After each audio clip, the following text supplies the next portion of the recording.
Hi everyone, I'm Laeti, or Letitia Martin, and I'm very happy to be here today and to present to you a little case study that we worked with Birdlife International. So it's on boosting donate button posts. So I'll jump straight in, but we'll start a bit with the basics first of what exactly is a donate button post. So you can recognize here the donate button post from basically the top bit here. It says the organization is asking for donations.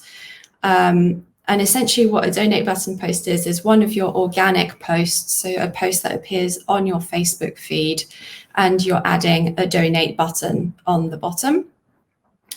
So when a user clicks on this button, it takes them to a Facebook donation form, and the donation is processed and made on Facebook. So the user never leaves Facebook.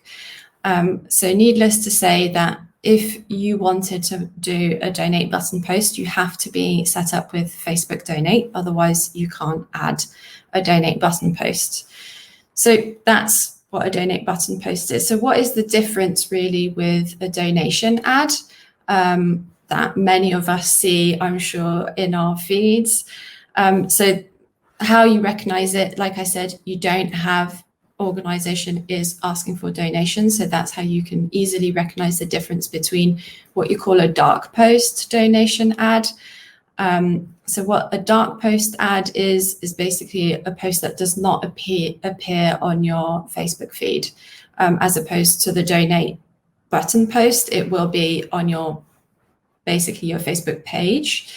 And the donate call to action button here takes you to a external website. So generally it will be your donation page, and the user will be making the donation on your site and not on Facebook. So those are the main differences. The differences between a donation ad as a dark post and a donate button post. So why do donate button posts? So never leaving the Facebook platform for the donation posts basically means that conversion rates can be much, much higher than on dark post ads. Some organizations even report up to 13 times higher on conversion rates. So it's really interesting to see if a donate button post can really drive conversions, like donation volume and potentially a return on investment. So there are some disadvantages to doing donate button posts at the moment. So when somebody donates on Facebook, and they can decide to leave you their contact details, their email, but it's generally quite low. So the data capture and opt-in rates are generally under 10%, which is a lot lower than what you would normally get on someone opting into further communications with you on your owned donation page. And the other thing is that regular giving isn't possible yet. So it's currently being tested in the US, but it hasn't made it here yet. And as regular giving is often is very needed by a lot of organizations. It's one of the biggest goals. So it's just something to bear in mind with these donate button posts. So a little bit about how to set up a donate button post. So I'm sure a lot of you are very familiar on how to set up posts.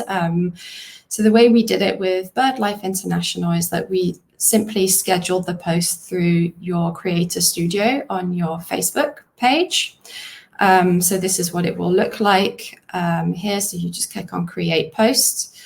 And in the section underneath, there's a support charity bit. So if you click on the support charity bit, you'll have sort of a drop down with lots of different options of different charities and organizations. You can search for yourself and just select your organization, and it will come up here on the bottom of your post. So you could obviously decide to add an image or a video to your post. If you're uploading a video, you'll be taken to a different page, and we'll see that how to do that in a second. One thing to be aware of is under here, if you click on multimedia, you can set up slideshows and carousel posts.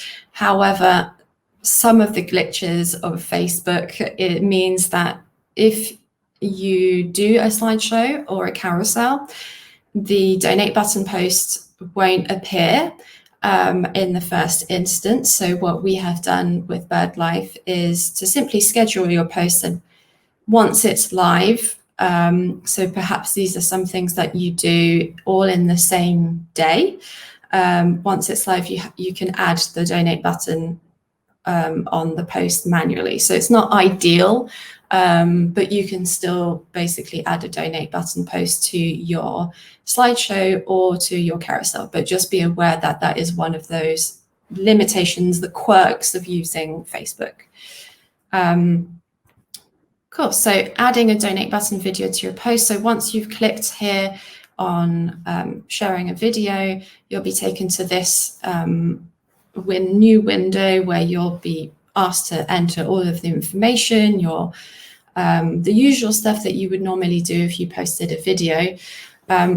On the second section, so the publishing options, if you click on this option and you go down to the raise money section, it's basically the same. You'll see that you can search for your organization and click for your organization, and then the donate button will be added to your video posts. So once you've done all of that, with Birdlife, we generally scheduled the post to go out a little bit later, but obviously you can decide to just post it whenever you want. So the Birdlife International setup. So the reason why we wanted to do donate button posts is because, first of all, we saw some organizations doing this really well, particularly last year during COVID times. And we wanted to find out if basically donate button posts could compete in volumes and return on ad spend with some of the dark post ads that we were doing. We were getting good results, but we were hoping that maybe with some short boost appeals, we could get some decent volume and return on ad spend. So this is why we started testing this with Birdlife International. So the way we did it is that we boosted organic posts with the Facebook donate button, via the ad manager. So this is a bit different to boosting the post via your page. So I'm sure you see sometimes your post is there and then just underneath it says boost post. So we didn't do it there because doing it via the ad manager gives you more opportunity or ways to optimize, to manage your budget, but also to choose your audiences, do certain exclusions, etc. So some of you may be already very used to boosting via the ad manager. It's very easy. So you set up your campaign as you normally would. On the ad level, the only difference is that you would have a section where normally it says basically create an ad, but that drop-down menu also gives you the opportunity to use an existing post. And then you'll essentially come up to this window where you can look for all posts, published posts or scheduled posts. So you can select it and it will come up here. And you have the opportunity to add a call to action button, but we didn't add a call to action button as you already actually have one on your original post. So there's no need to add it. And on your preview on that section, you'll see that the donate button has already been added. So we didn't add another call to action button here. So you can just leave it as it is. So I'll run through the tests a little bit of what we tested at Birdlife. So we did a first test at the end of last year, and we started very small, so £200 on each video here. So these were actually slideshows. and we focused on content that we knew worked quite well. And we also focused on warm audiences. So we only targeted Facebook engagers in the last 90 days and all Facebook followers from Birdlife's top 10 performing markets. And then we optimized for reach. So we wanted as many people as possible to see the video or actually see the post. In the end, the boosts didn't spend the full budget. We actually spent under £100. And so this was on a lifetime budget, and basically that's how it only spent that much. And we had 7 donations with a total revenue of 141 and a return on ad spend of 1.49. So some of our conclusions here is that the boost didn't really, well, they didn't spend the full budget, and probably because we felt like the engagement was pretty low on the slideshows, so the budget didn't really pick up. Nevertheless, we had a 1.49 return on ad spend, which was quite competitive with some of the dark posts that we were doing, but the volumes were really low. So we were thinking there's some potential here. We'd like to try and increase engagement and increase volume. So our recommendation at the time was to test more engaging creative. So we always know that video tends to be a much better format, and certainly gets a lot more engagement, or some hard hitting imagery. So what we wanted to do was sort of maintain the return on ad spend, and increase volume. Obviously, if we could increase return on ad spend, that would have been even better. So the second test that we did, we actually also had, it was slightly different in that, yes, we used a video, and we also increased the budget to £1,000, and we had a double goal for this video. So one, we wanted to get some donations on this post. And then the second goal was also to take advantage of promoting a video to build audiences, essentially. So with the £1,000, we targeted 2 different audiences. We targeted a warm audience in less markets, but again, so similar to the first post. And then we also targeted a cold audience, so some interest targeting and we excluded the warm audience, again in the top 3 performing markets. So the aim here is we wanted as many people to view the video, so we were optimizing for video views. So like I said, the aim was not only to get donations from the donate button post, but also to build an audience that we could then retarget with some of our dark post ads. So the results from the boost and the results on the actual donate button post were actually quite disappointing. And the return on ad spend and volume were as equally low. Well, the volume was definitely as equally low as the previous posts, and the return on ad spend was really low. However, the results from the retargeting audience were much better. So we targeted that audience for about 4 weeks, and we got some really interesting results there. So we got 56 donations with 9 regular gifts, and the year 1 return on ad spend was 1. So here again, not exactly the results that we were really hoping for, but it was really good to test to see again that actually having sort of this 2-step journey also works, even if you're technically almost asking for money twice.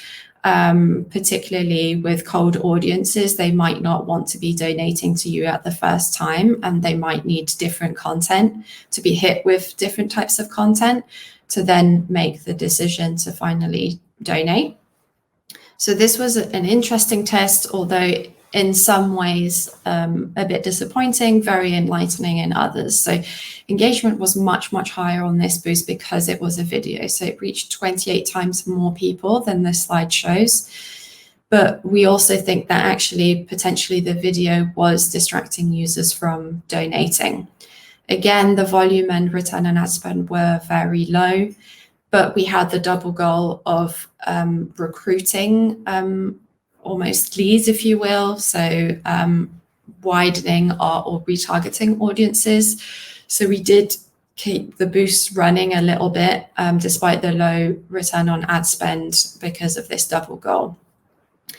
So one of the things that we also noticed for us was to really try and get the content right. So the first posts were very bird specific, and the second video was more general and talked about birds in general.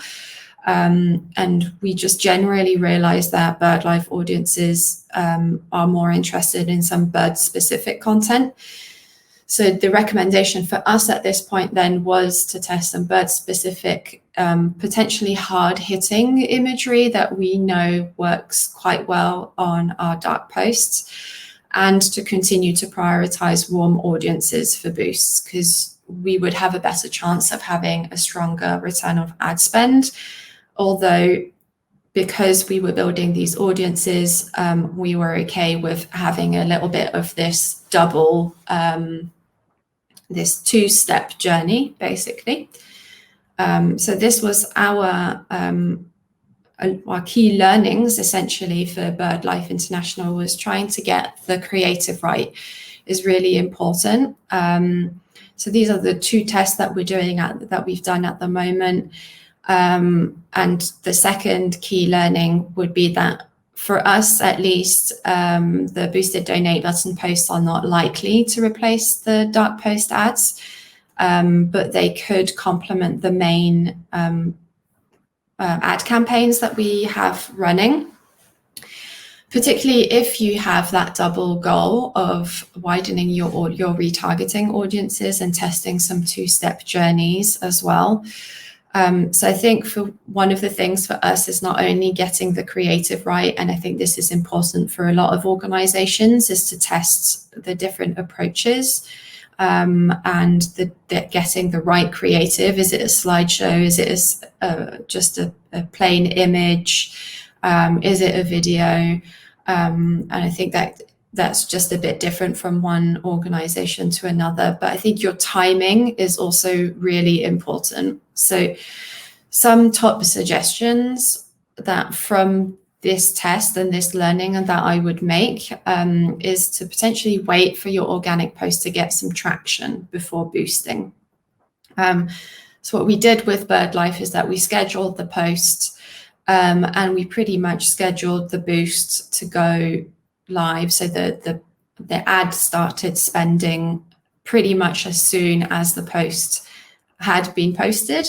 So we didn't wait for the organic post to get a little bit of traction. So a few likes and a few comments, and then you start boosting it. So this is one of the things that we're going to test in the next phase. Also, I would say spot opportunities. So if you have organic posts that are doing particularly well on your organic feed, is there an opportunity to then add the donate button manually and then boost the post? I think this is always a really important one, is to spot opportunities where there's a lot of traction. It's a great time to be asking for money, essentially, if it's appropriate on that type of post. So this is what we've really seen work really well last year, is some organizations doing some top organic posts and then boosting them with a donate button post during some awareness weeks or awareness month, or if there's something going on in the news and taking a bit of opportunity, like taking advantage of certain opportunities, this would be the top time to test boosting donate button posts. And and you could be testing your best performing ad content as an organic post as well. So if there's some content that's particularly working in your ad program, why not post it on your organic, see if it gets a bit of traction, and you could potentially add a donate button to that as well. So that's it from me. If you have any questions, feel free to email me at, so it's Laeti, Laeti, at nickburn.com. I'm sure there'll be more information shared around that. And I'd be really happy to hear about some of your wins or tests that you've been doing on donate button posts, or some of your Facebook fundraisers. So I hope to hear from you soon, and see you soon. Bye.